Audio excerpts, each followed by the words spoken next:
Bonsoir à toutes et à tous. La journée n'est pas encore terminée, mais on peut déjà en tirer un certain nombre d'enseignements. Le premier, à mon avis, de mon poste de combat, c'est que les macronistes sont nuls en obstruction. Pas d'inventivité, pas d'ingéniosité, pas trop de jeux de mots, même pas de rimes. Enfin, c'est assez fade comme obstruction. Assez nul, assez moche. Alors là, aujourd'hui, c'est qu'une journée pour eux, donc ça va. J'ai l'impression qu'ils essayent de s'entraîner puisqu'ils seront bientôt définitivement dans l'opposition.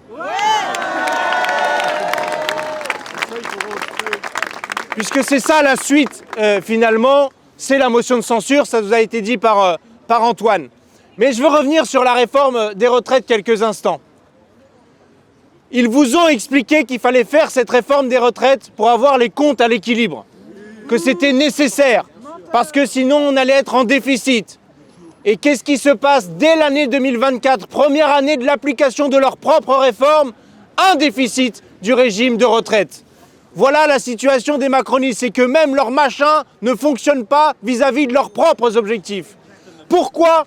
Parce que comme d'habitude, comme sur la question du budget, ils refusent de parler des recettes. C'est tout le temps l'âge de départ, la durée de cotisation qui sont leurs variables d'ajustement ou le niveau des pensions. Jamais on parle des cotisations. Cette journée aura au moins permis de leur ouvrir les yeux. Il est possible de monter les cotisations. Oui, croyez-moi, c'est possible. C'est ce qu'a dit Michael Zemmour, économiste. 0,15 points d'augmentation des cotisations pendant 7 ans, par an pendant 7 ans. 0,15, c'est pas la mer à boire. Hein. Ça permet d'avoir un équilibre des comptes pour la retraite, abroger la retraite à 64 ans, revenir à 62 et 42 annuités de cotisation. Donc bien sûr qu'on peut le financer, bien sûr que c'est faisable, bien sûr que c'est souhaitable, bien sûr que c'est nécessaire, puisque c'est la volonté du peuple français.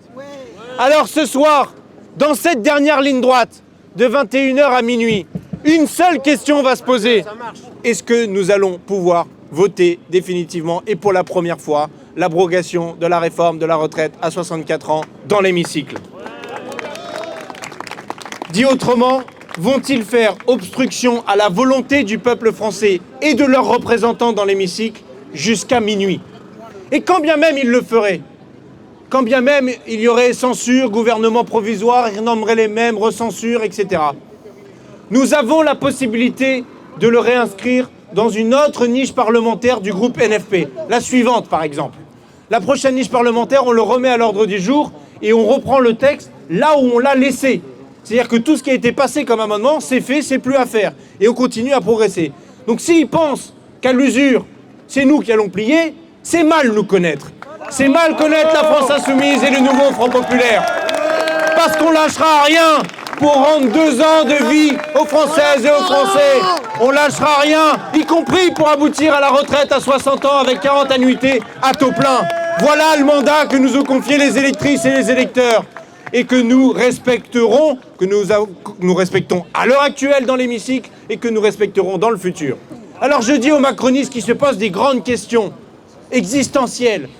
Oui, dans notre proposition de loi, nous ne proposons pas d'augmenter les cotisations sociales dans le texte. Et pour cause, on ne peut pas, dans les règles des propositions de loi à l'Assemblée nationale, les règles de recevabilité, les règles tout court, on ne peut pas. Les cotisations sociales ne peuvent être augmentées que dans un projet de loi de financement de la sécurité sociale. Et qui dit projet et non pas proposition, dit gouvernement. Donc si les macronistes veulent voir nos pistes de financement, il y a une solution pour ça. Un gouvernement du nouveau Front Populaire avec Lucie Castet. Voilà la solution. Voilà la solution.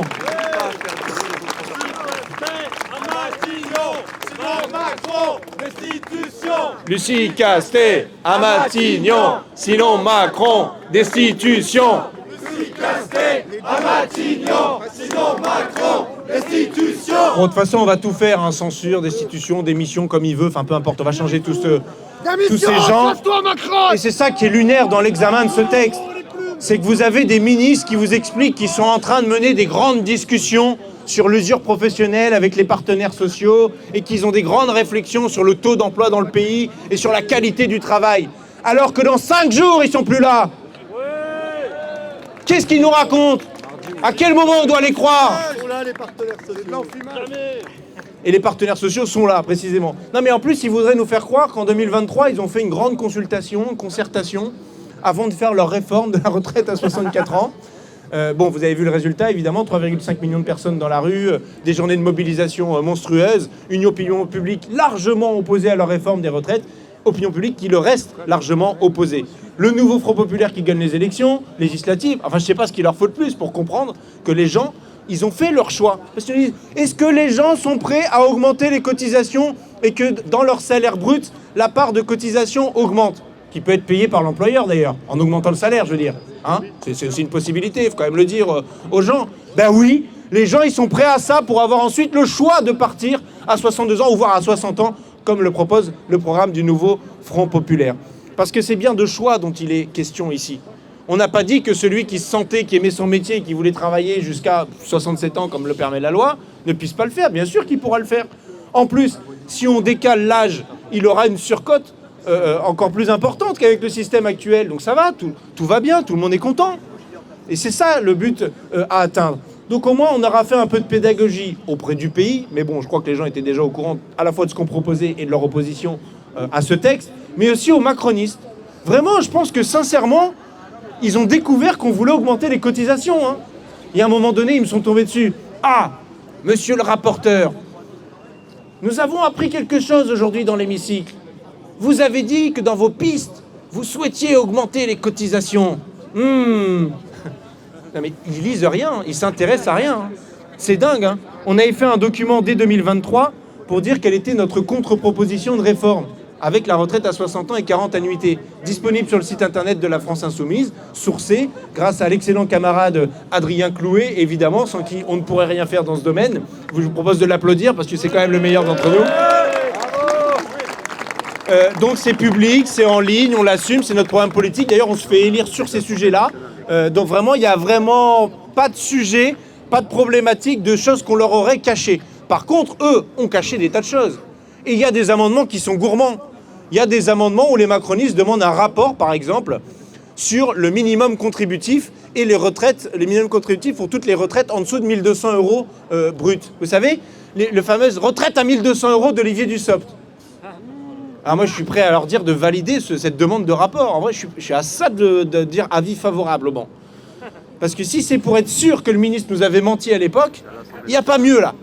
Le truc, c'est qu'on le sait déjà, parce qu'il y a déjà des rapports qui disent que ça ne touche que 10 à 20 000 personnes pour les 1 200 € à plein, et que la moyenne est plutôt autour de 35 à 40 € bruts en plus d'augmentation pour les retraites inférieures à 1 200 €. Mais il y a des gens qui ont eu 1 € d'augmentation. En fait, ça dépendait des situations, quoi, où vous en étiez.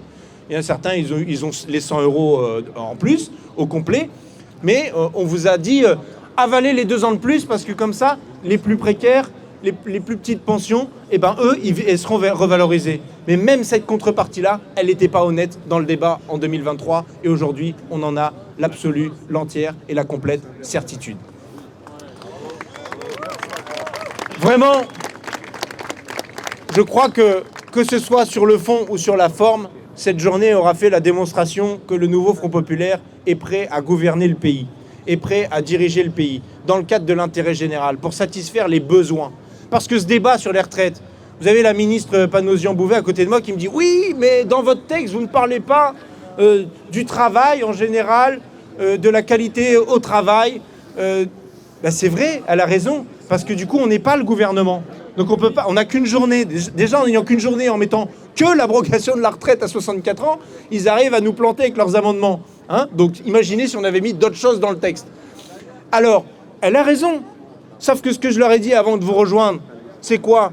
C'est que le mandat d'Emmanuel Macron en 2017, il a commencé par quoi? Vous vous souvenez quel était le premier texte? Le tout premier. C'était des ordonnances sur le Code du travail. Il y en a qui suivent, merci. Voilà. Et qu'est-ce qu'ont fait ces ordonnances sur le Code du travail? Est-ce qu'elles ont renforcé la capacité des représentants du personnel à faire valoir la qualité au travail, la sécurité au travail, le fait qu'on ne se brise pas le dos, les poignets, tout ce que vous voulez, mais en tout cas qu'on puisse vivre, travailler en bonne santé jusqu'à la fin de sa carrière pour partir en retraite en bonne santé. Bien sûr que non, puisqu'ils ont supprimé les CHSCT, qu'ils ont bricolé sur la capacité des syndicats d'avoir encore suffisamment de mandats en tant que représentants du personnel, que derrière ça, en plus, ils ont baissé le nombre de postes à l'inspection du travail, qui est censé, à la demande des syndicats ou des salariés, aller vérifier dans l'entreprise que les règles qu'on vote à l'Assemblée nationale soient bien appliquées, notamment sur la sécurité au travail. Donc, dès le départ, ils se sont eux-mêmes tiré une balle dans le pied sur le fait que, oui, le taux d'emploi des seniors pouvait pas s'améliorer avec des mesures pareilles. Que le nombre de personnes qui partent en incapacité ou en invalidité avant 62 ans, ça ne s'améliore pas sur eux.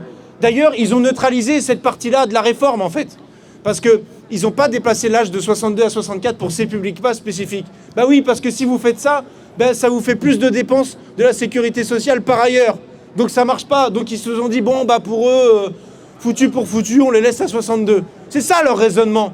C'est leur propre aveu d'échec, de leur propre logique, d'éviter de ne pas vouloir faire en sorte que les gens ne se brisent pas leur santé au travail. Alors bien sûr, ils vous présentent le mythe répandu dans la société, majoritaire évidemment, de celui pour qui le travail c'est génial, épanouissant et que ça va bien pour lui. Bon, c'est vrai, il y a des gens pour qui ça va bien dans leur travail, mais c'est pas le sujet en fait. C'est pas le sujet dont on est en train de parler. Mais ils ont quand même fait des petits amendements spécifiques en disant par exemple que les artistes et les activités créatives, eux, ils pouvaient continuer à bosser jusqu'à 64 ans. Parce qu'ils ont fait des amendements de repli. Ils ont dit OK pour 62, mais par contre pour ceux-là, ce sera quand même 64. Ils ont dit un certain nombre de professions intellectuelles, etc.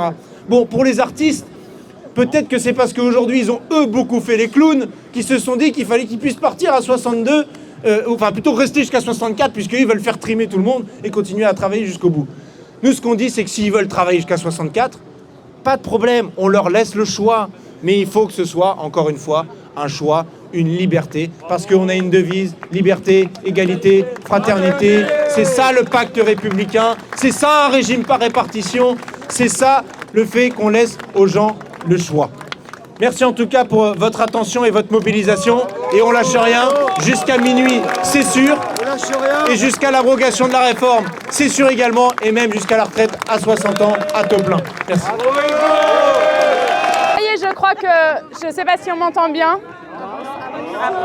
Bon, je vais le prendre comme ça dans la main. Hop. Bonsoir à toutes et à tous.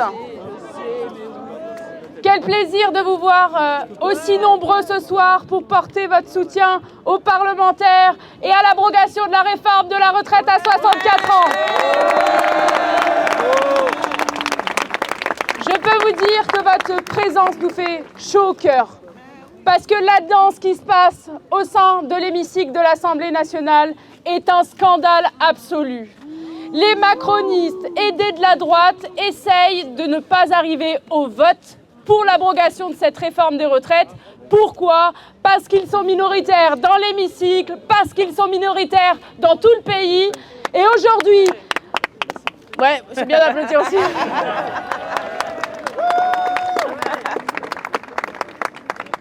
Et quand on leur explique ce qu'ils sont en train de faire avec les milliers d'amendements qu'ils ont déposés, ce qu'on appelle de l'obstruction parlementaire, le jour d'une niche parlementaire, un jour dédié à l'opposition, un jour dédié au droit de l'opposition à pouvoir s'exprimer et inscrire à l'ordre du jour des propositions de loi. C'est indigne de leur mandat, c'est indigne de leur fonction. Et quand ils font ça, ils sont méprisants vis-à-vis de tous les gens qui sont contre cette réforme. 93% des actifs sont contre cette réforme. Ils ne retiennent aucune leçon de ce qu'il se passe dans ce pays. Aucune leçon de leur défaite aux élections. Ils sont contre la volonté populaire. Ils ne comprennent pas qu'ils ont volé 2 ans de vie aux gens. Que cette réforme, elle s'est faite contre les femmes. Les femmes, elles travaillent 7 mois de plus que les hommes avec cette retraite. En plus, elles gagnent en moyenne 40% de moins que les hommes. À la retraite encore. Et aujourd'hui, ils viennent tranquillement nous expliquer dans l'hémicycle qu'ils ont tout fait de bon, qu'ils sont les bons comptables, que c'est de notre faute et que l'obstruction parlementaire, c'est nos méthodologies. Mais moi, je suis très fière que notre groupe parlementaire se soit battu dans l'hémicycle et dans la rue aux côtés des travailleurs en 2023. Que notre mouvement politique soit un mouvement sur ses deux jambes, dans la rue aux côtés des travailleurs, dans l'hémicycle pour représenter le peuple, parce que c'est notre mandat.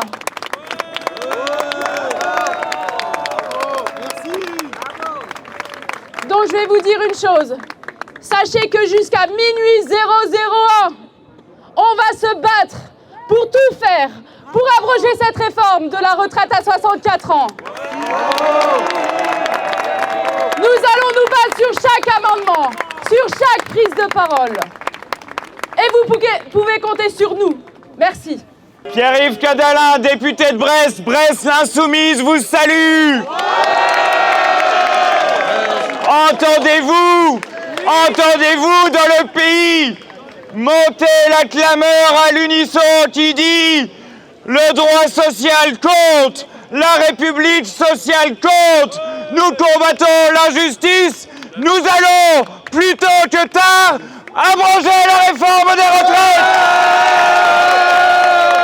Voici le sens profond de la lutte que nous menons.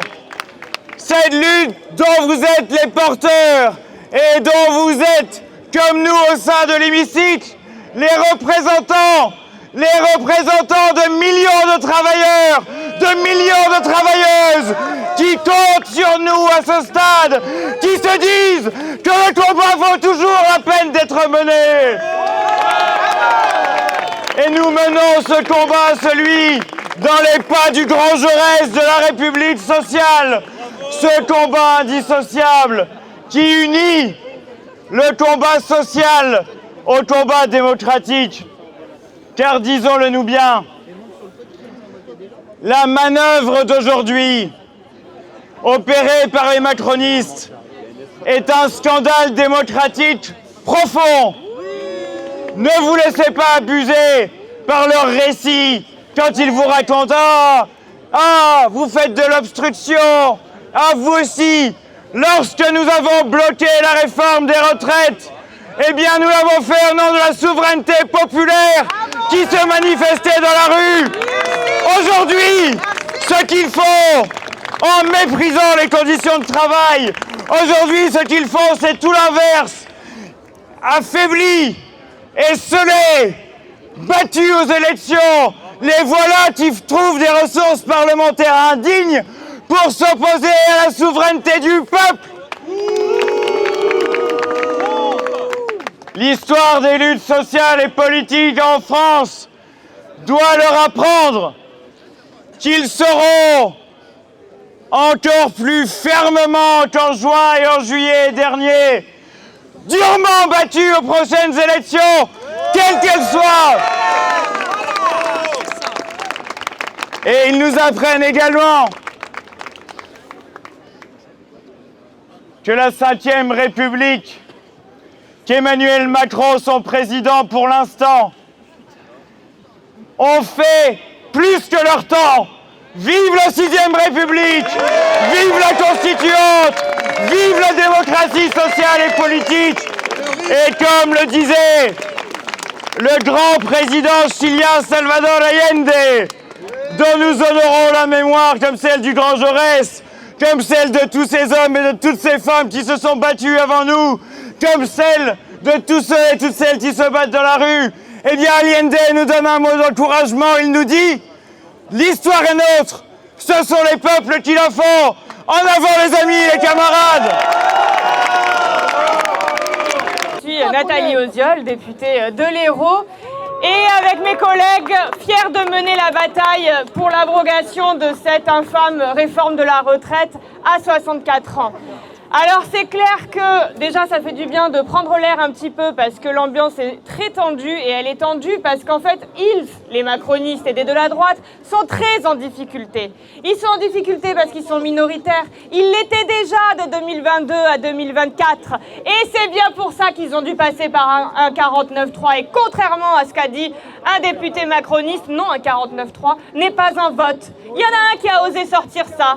Un 49-3 c'est un passage en force quand le gouvernement est minoritaire au sein de l'Assemblée nationale.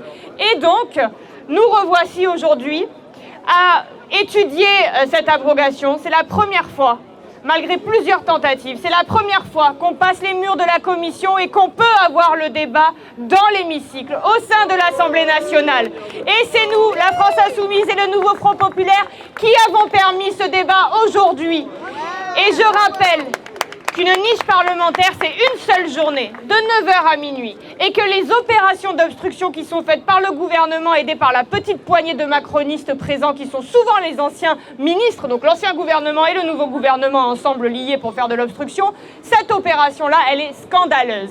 Scandaleuse parce que nous n'avons pas d'autre choix que notre niche parlementaire pour pouvoir étudier cette abrogation de la réforme des retraites.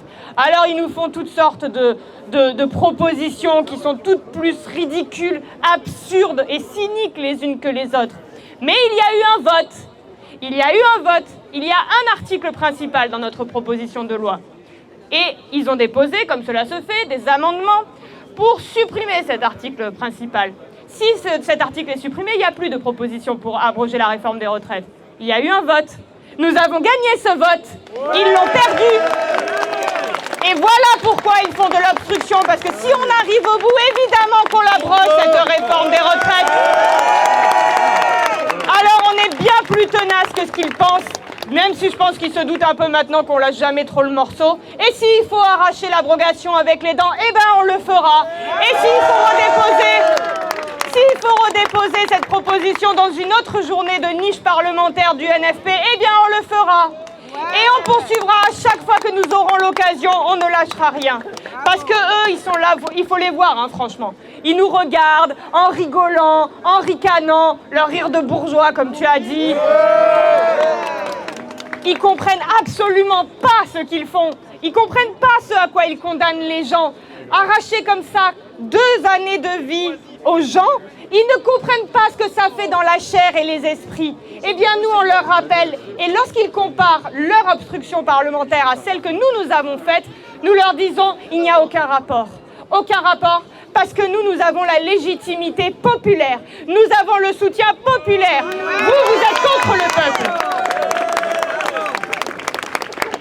Et on est fiers d'être toujours du bon côté de l'histoire, du côté de ceux qu'on veut opprimer, du côté de ceux qu'on veut briser. Et non, la vie ne se résume pas au travail. La vie ne se résume pas à courber les chines tout le long jusqu'à la mort. Ce n'est pas ça la vie. Chacune, chacun a droit au repos à la fin de la journée, à la fin de la semaine et à la fin d'une longue carrière.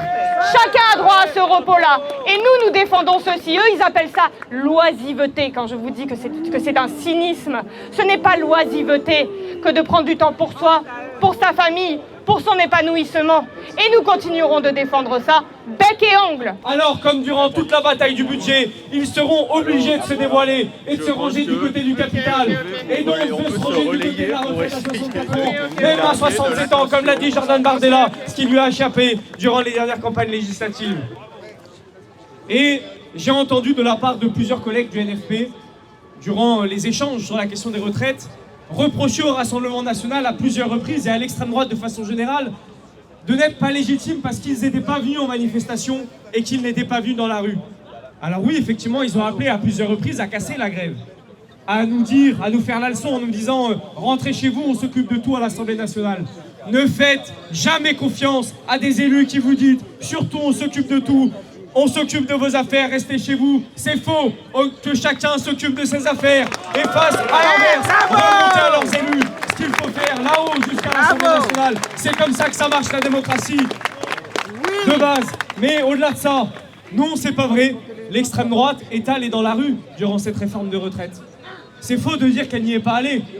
Mais elle est venue avec des barres en fer, des matraques télescopiques et des gazeuses, chasser des lycéens et des lycéennes en lutte. chasser des étudiants et des étudiantes en lutte. Et évidemment, on ne peut pas compter sur les médias pour révéler la violence dont ils sont capables. Mais je pense notamment à Lorient, où des syndicalistes de Solidaires qui ont été attaqués par des militants d'extrême droite et qui les ont menacés avec des armes à feu.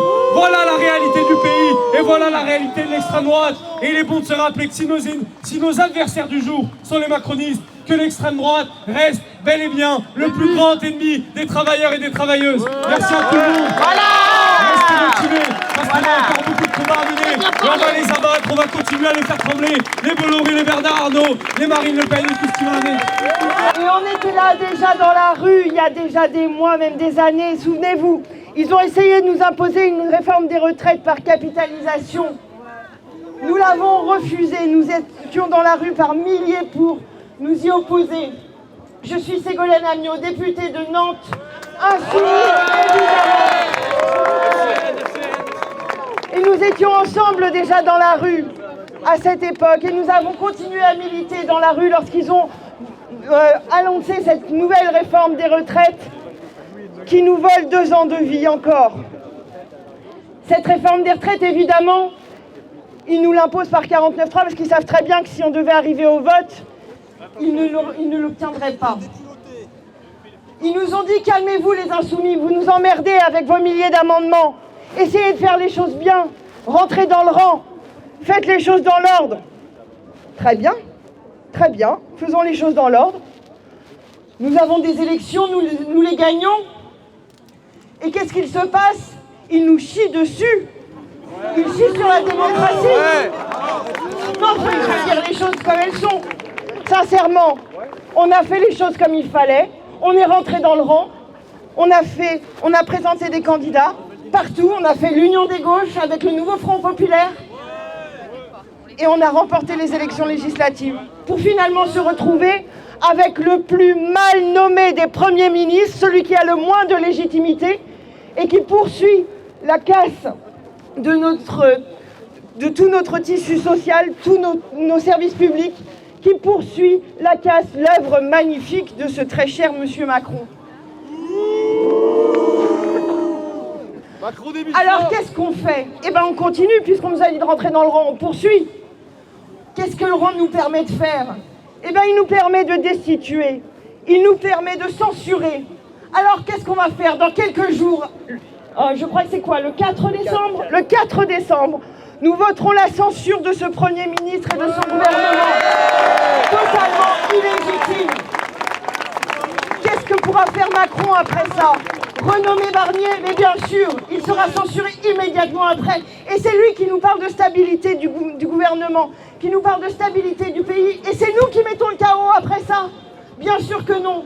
Il refuse d'entendre le peuple, il refuse d'entendre la voix des citoyennes et des citoyens qui lui disent tous les jours « Nous refusons tes réformes, nous refusons la casse des services publics, nous refusons de travailler 2 années de plus pour rien, tout ça pour ne pas aller chercher l'argent là où il est, à savoir dans la poche des plus riches et des entreprises qui ne se gavent et qui refusent de payer l'impôt comme tout le monde. » Alors ne nous laissons pas faire, nous savons bien qu'aujourd'hui nous essuyons les plâtres encore et encore. Nous avons encore les collègues que nous avons laissés dans l'hémicycle et que nous allons rejoindre. Défendre un à un chaque amendement pour pouvoir arriver un moment ou un autre au vote de cette abrogation de réforme des retraites. Pourtant, nous savons que nous allons devoir revenir dessus parce qu'aujourd'hui nous n'aurons probablement pas l'occasion de la voter pour de vrai. Encore une fois. Mais le 4 décembre, nous voterons la censure. Et après la censure, nous mettrons sur la table la destitution de M. Macron si l'idée saugrenue ne lui vient pas de démissionner tout seul. Nous aurons besoin de vous, parce que ça ne pourra pas se faire sans le soutien populaire. Et vous aurez intérêt à être là et on aura intérêt à être tous présents dans la rue pour pouvoir dire ce que nous attendons de ce gouvernement, à savoir qu'il s'en aille. À toutes et tous, vous dire quelques mots, mais également vous dire que la séance est encore en cours. Elle sera suspendue à 20h et je pense que d'autres députés, parmi lesquels celui qui est rapporteur de cette loi, Ugo Bernalicis, qui a passé sa journée au banc face aux macronistes qui ont tout fait pour essayer de le faire sortir de ses gonds ou de le faire réagir, de l'entraîner dans leur obstruction, viendra nous rejoindre, ainsi que d'autres députés du nouveau Front populaire. Ce rassemblement est donc parti pour durer.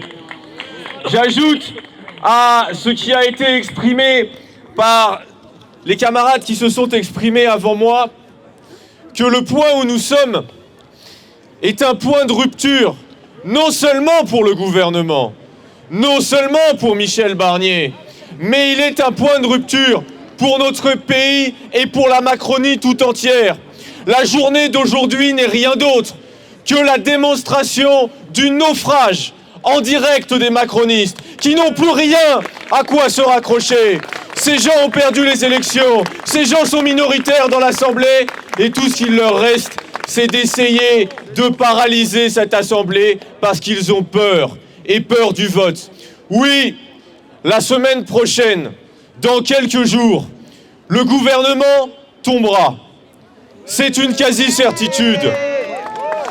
Mais la chute du gouvernement ne sera pas la victoire du désordre ou de la bordélisation. La chute du gouvernement sera le début d'un retour à un ordre social juste, parce qu'elle précédera des grandes mobilisations sociales, et elles ont été appelées, et les lycéens y ont appelé tout à l'heure. Et elle emmènera à la chute de celui qui est responsable en tout et pour tout de la situation dans laquelle nous nous trouvons, c'est-à-dire Emmanuel Macron. La suite de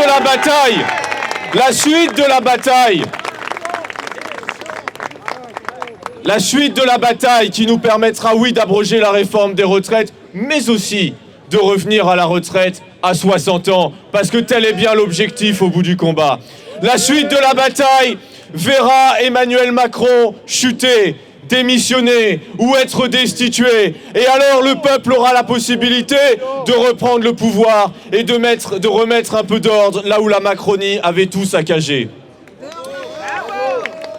Je voudrais laisser la parole, avant que d'autres encore nous rejoignent, à l'un de ceux que vous connaissez sans doute pour avoir été de tous les combats face à l'extrême droite, parce que oui, dans cette situation, si aujourd'hui nous devons encore affronter les macronistes, c'est bien parce que l'extrême droite les a sauvés et défendus à de multiples reprises depuis la rentrée parlementaire. Bonsoir à toutes et à tous, et vraiment merci de votre présence, parce que ce que nous essayons de faire avec la France Insoumise, comme vous le savez, mais avec l'ensemble des députés du Nouveau Front Populaire, je le crois, c'est d'avoir un pied dans l'Assemblée nationale et un pied dans le mouvement social. Et puisqu'à l'Assemblée nationale, ils ont oublié un principe qui me semble pourtant fondateur de notre République et de notre démocratie, à savoir que nous sommes à l'Assemblée nationale les représentants de la souveraineté du peuple, eh bien, c'était notre devoir de dire depuis l'extérieur de l'Assemblée nationale que le peuple français les regarde et qu'il a honte de ce que sont en train de faire ces députés macronistes. Le peuple français a honte de voir des députés comme eux qui sont en train de déposer des amendements d'obstruction pour empêcher que nous votions sur cet élément central, à savoir le vol de 2 ans de vie. 2 ans de vie pour qui? Pour BlackRock, pour les fonds de pension, pour les assurances. Le peuple français a honte de voir ces gens payer 5 000 € assis sur des fauteuils rouges, dire aux autres de devoir se casser le dos pendant 2 ans de plus. Le peuple français n'est pas d'accord avec cette manière de faire de la politique, qui oublie précisément une chose, c'est que c'est... Ah, c'est que... Qui oublie... Bon, bah, Capella. Allô, allô. Désolé, j'ai cassé le truc. Allô, allô. Ah, j'étais pas sûr d'avoir la voix pour le faire. C'est la faute à Macron. Le peuple... Ah bah merde, et il y a un faux contact. Sabotage. Si cette Assemblée nationale existe, c'est parce qu'un mouvement populaire qui s'appelle la Révolution a fait en sorte que nous ayons mis à bas une monarchie qui avait plus de 1000 ans. Et ce n'est pas la première fois dans l'histoire de notre pays que des gens pensent qu'ils sont au pouvoir pour l'éternité, mais qu'on va finir par les dégager. Et pour faire cela, on va d'abord abroger la réforme des retraites, quoi qu'il arrive, parce qu'à un moment donné, c'est le peuple français qui gouvernera ce pays par la voix de ses représentants, qui l'écouteront et qui le représenteront réellement. Petit 1, petit 2, si on n'arrive pas à abroger ce soir la réforme des retraites, on va faire tomber ce gouvernement par une motion de censure. Petit 3, quand on aura dégagé ce gouvernement, il n'y aura plus qu'une chose à faire pour Emmanuel Macron, dégager lui-même. Je l'ai dit, se rassembler pas très loin de l'Assemblée nationale, puisque nous sommes venus dire que ce qui se passe de l'autre côté de la Seine, à l'intérieur de l'hémicycle de l'Assemblée nationale, est un nouveau déni de démocratie, une nouvelle tentative du gouvernement, de la Macronie, de la droite, d'empêcher la représentation nationale de voter sur une question qui secoue notre pays depuis des années et des années, puisqu'il y a 2 ans, une mobilisation populaire exceptionnelle aurait pu faire reculer le gouvernement sur sa réforme des 2 ans des retraites. Bravo. La lutte pour le temps libre, la lutte pour les retraites a, il y a 2 ans, rassemblé beaucoup autour d'elle, des millions et des millions de personnes qui sont descendues dans la rue. Et le gouvernement ferait mieux de ne pas l'oublier. Il ferait mieux de se souvenir qu'il y a 2 ans, 80 universités étaient bloquées contre la réforme des retraites. 400 lycées étaient bloqués contre la réforme des retraites. Et après qu'Emmanuel Macron ait pris la décision favorable aux demandes de Marine Le Pen, aux demandes de Jordan Bardella, de dissoudre l'Assemblée nationale, on nous a dit pendant des jours et des jours que c'était le RN qui allait gagner. Et fruit d'une mobilisation exceptionnelle, du nouveau Front populaire, des syndicats, des associations, du peuple, nous avons remporté cette élection et fait reculer l'extrême droite. Et Emmanuel Macron, Saint-Jean, ce qu'a fait dans son pays Donald Trump, Saint-Jean, ce qu'a fait dans son pays Viktor Orban, c'est-à-dire l'alliance du centre, de la droite et de l'extrême droite, a décidé de refuser le résultat des urnes et de nommer Michel Barnier à Matignon. Et dès cet instant, en tant que syndicaliste, avec l'Union étudiante à l'époque, l'Union syndicale lycéenne, nous avions organisé ces manifestations du 7 et du 21 septembre. Et nous avons dit, dès ce moment-là, que cette décision était un coup de force et que le gouvernement de Michel Barnier, qui ne reposait sur à peu près rien, ne passerait pas l'hiver. Ouais. Qu'est-ce qu'on nous a dit à ce moment-là? On nous a dit, vous n'êtes pas sérieux. Michel Barnier, c'est un excellent profil. Il va tout à fait continuer à former un gouvernement et à durer dans le temps. Eh bien, finalement, ce gouvernement n'a même pas passé l'automne. Ce gouvernement va tomber. Nous sommes dans une situation de crise. La crise était économique. À cette rentrée, les lycéens n'avaient pas les fournitures scolaires, n'avaient pas la cantine. Et ils vont devoir se tartiner, cette année encore, Parcoursup qui en mettra 80 000 sur le bas-côté. Et la crise s'est muée en crise sociale et maintenant en crise politique. Et maintenant, elle va devenir une crise institutionnelle puisque ce gouvernement va tomber, ce qui n'était pas arrivé depuis 70 ans. Et désormais, nous entrons dans une période bien particulière qui appelle l'unité. L'unité dans l'action, l'unité pour que le peuple gagne sur ses revendications.